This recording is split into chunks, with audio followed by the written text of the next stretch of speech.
Guys, welcome to another episode of Liberty or Death Performance. With our rear end project pretty much completed, we're just in the break-in process. We're going to shift focus onto some of the housekeeping items I was talking about before. Shoring up a couple window leaks from the weather stripping. We got a thermostat housing leak that we're going to fix. We're also going to put the arm bolsters that I recovered back on the door trim, put the doors back in, and then maybe we'll also get around to laying out, some plans for getting these seats into the Dakota, these Dodge Challenger seats.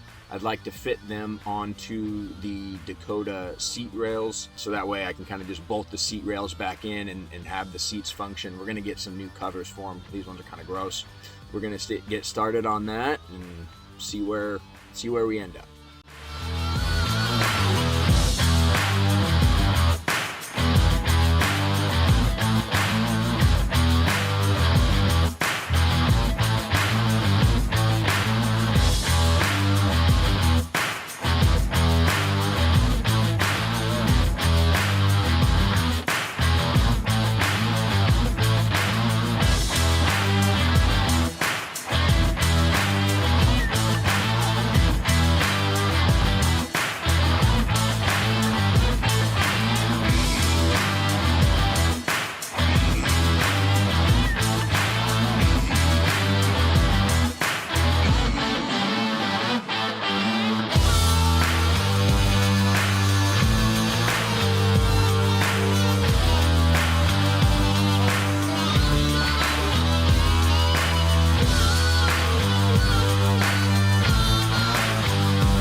Guys, that's going to wrap it up for this week, where we're at right now. So we did around the block a couple times. The whining noise, I'm sure you heard it in the video. It is the transmission and not the rear end. And I started getting into it a little bit. I could tell the difference between the old broke rear end, limited slip, and the new gears and all that we got in there. The tired transmission is kind of holding it back. It feels like it's having a hard time shifting out of gears, and it's making that whining noise. There is a leak between the transfer case and the transmission, but the fluid levels are fine, so it's a small leak, but it's a leak nonetheless. The transmission mount seems in pretty bad shape. I think we're gonna have to figure out something for that. However, my main concern right now is that transmission leak, and there is a little bit of an oil leak coming from the back. I'm hoping it's just the oil pan, and that, you know, I just get a new gasket and seal it on there and everything will be fine. But it's kind of hard to tell because it's up in there. I'll have to take it off and look. But if I can't shore up some of those leaks, there's no way they're gonna let us run down the drag strip. We probably won't pass tech. Maybe figure out where it's coming from so I can kind of stop that leak from happening to where it's not gonna be an issue at the track.